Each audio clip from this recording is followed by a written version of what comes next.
Since the start of this administration, the federal government has consistently spotlighted food security and sovereignty as pillars of its economic growth strategy, reflected in the 2025 budget and even in bilateral agreements with partners like Brazil. Yet beneath these lofty commitments lie urgent challenges. Farmers, often left with little choice, rely on agrochemicals that may boost yields in the short term but harm health, the environment and long-term productivity.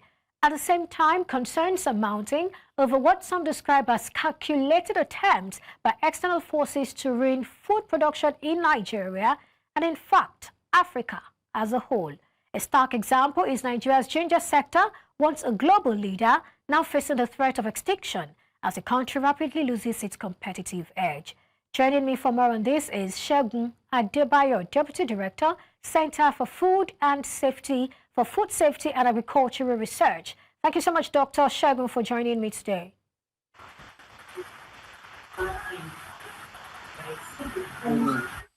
All right, I also have with me Adetiloye Ayeola, CEO, Product Export Development Alliance.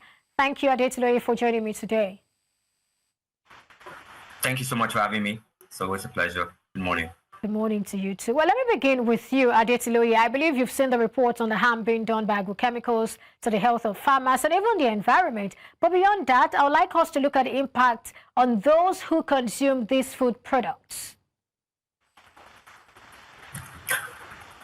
I mean, you're very spot on. It's really sad what's been going on. You know that generally, and there's been a lot of experience with mine on the field, on the ground, with the way that these agrochemicals are used. Genuinely, most farmers do not really quite understand the level of usage for most of these agrochemicals, either that they are fungicides or pesticides that are genuinely used to or intended to use to control disease or pests, or maybe even other things. But there's been mostly a wrong doses, unsafe chemicals, and the lack of protective equipment that would affect give farmers and also the consumers a lot of problems.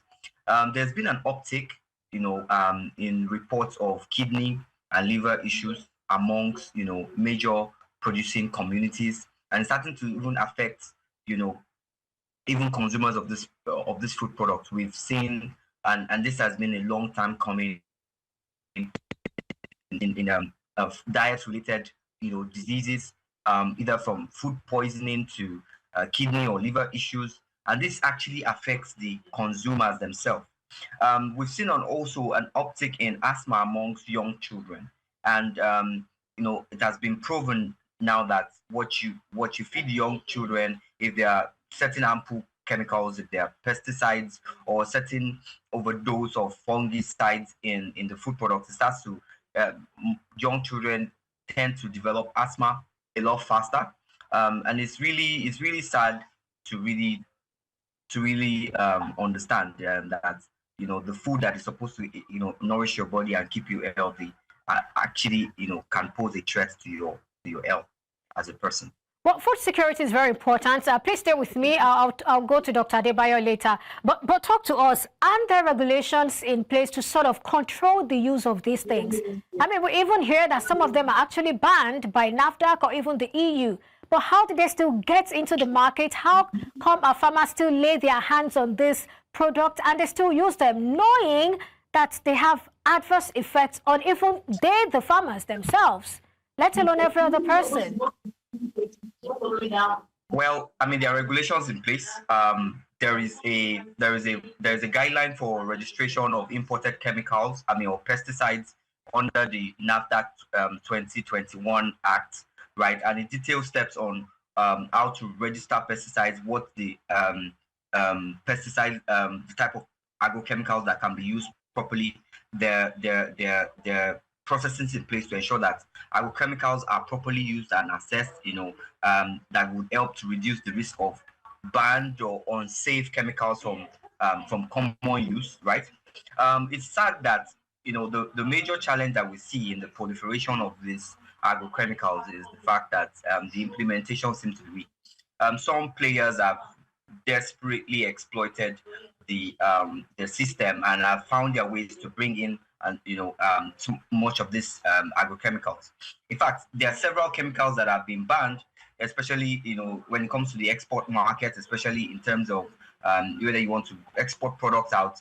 That if you had started your production, your food production with those chemicals, your products will be rejected upon arrival anywhere in the world. And it affects, not just only affects the health of our people, it not just only affects the sustainability of the farmers, but it also affects the income of of the exporter who is trying to also find a way to generate revenue from itself. So you find out that there are lots of laws in place. For instance, there is a National Environmental Standards and Regulation Enforcement Agency, all right, that is trying to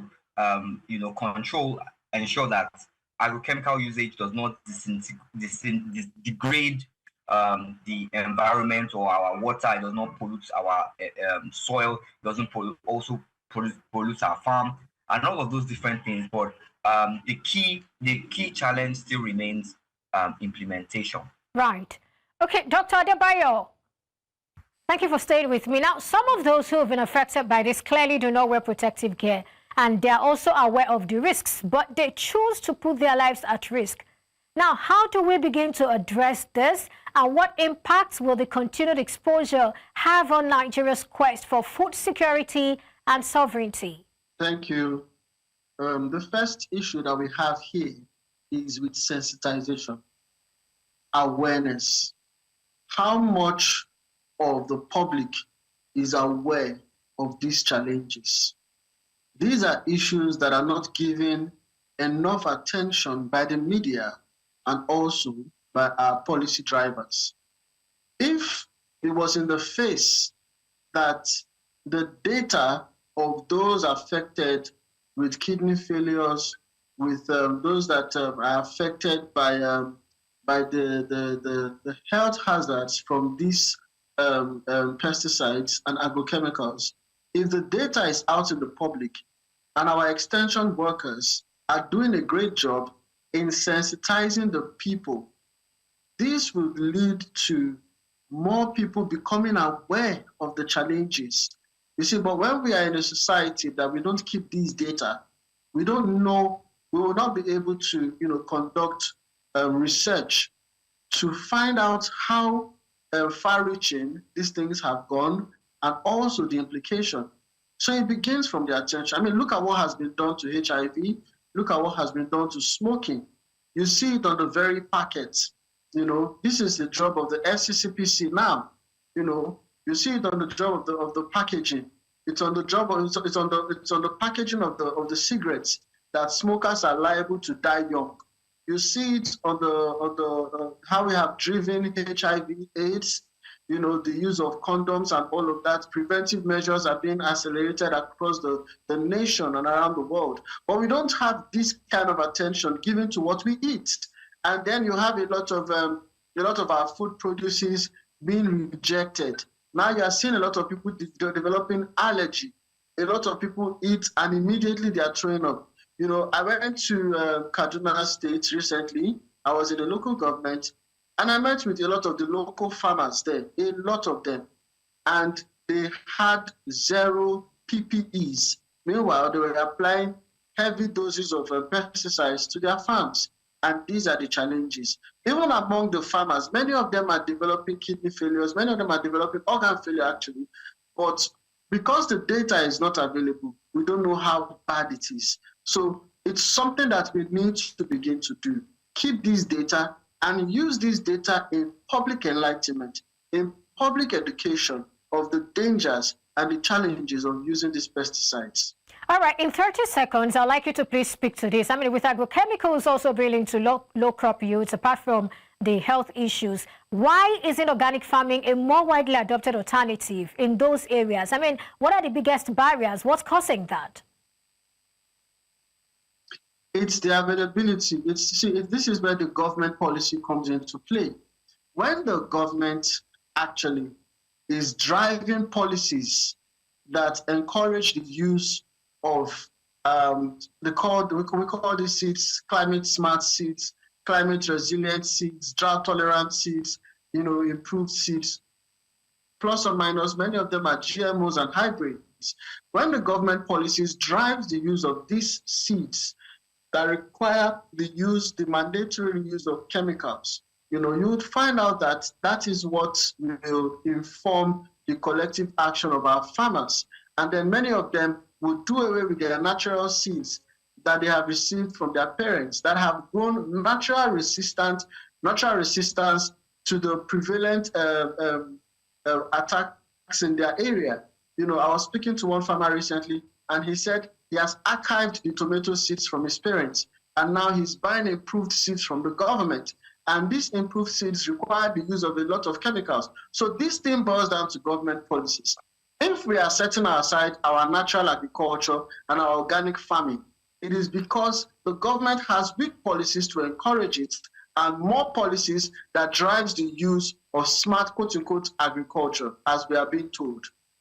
Well, I want us to shift gears a bit now because of what you've just said and the limited time. Nigeria's ginger is said to be going extinct, and in some quarters, it said that it was a calculated attempt to ruin food production in Africa, as some of the seedlings and fertilizers that come as aid are actually killing Nigeria's original species. Do you share the same thoughts? And, maybe we could just wrap up on that. How do we address it? Because you talked about GMOs, improved seeds, which at the end of the day, they are not necessarily as good. Dr. Adebayo, let me quickly have your thoughts on that, please, in 30 seconds, and then I come to Mr. Adetiloye.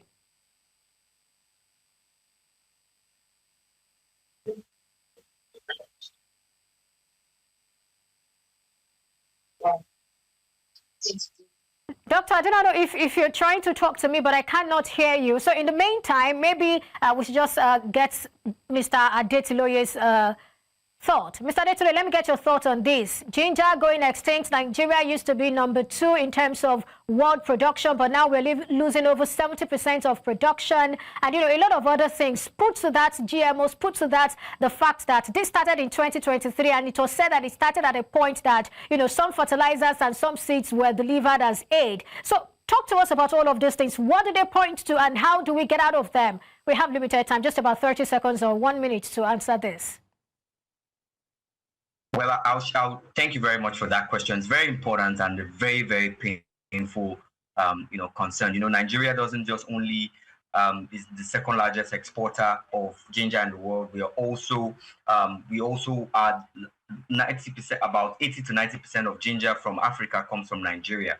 And this means that ever since that crisis that happened in 2023, we've lost over 50 billion naira in revenues, and this is really conservative figures that we have seen. The production in 2019 was over 700,000 tons, right? On about 80,000 hectares. But today you can find out that most of those farmers are switching or are unable to actually make anything. They've suffered over 70 to 90% loss due to disease. That's very bad.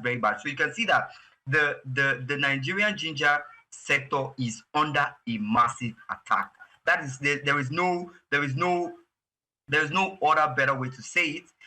It's a combination of a lack of quality good agricultural system in place, but we strongly believe, and from all the research that we are seeing, there's obviously some elements in the production that have allowed this disease to spread this much, right? And when you put in the climate factors, humidity, rainfall patterns, it has actually exacerbated this fungal growth. So the Nigerian ginger sector is under attack. We really hope that we can revive our industry back. All right, Mr. Adetiloye, I'm afraid we'll have to end the conversation here. Hopefully we'll have another time to talk about this, more extensively, looking at that thought or that perception that there is a deliberate act to undermine or ruin food production in Nigeria and, of course, Africa. Thank you so much one more time for your time and your thoughts on the show today. Same goes with you, Dr. Segun. Thank you so much for coming on the show and for sharing your thoughts with us.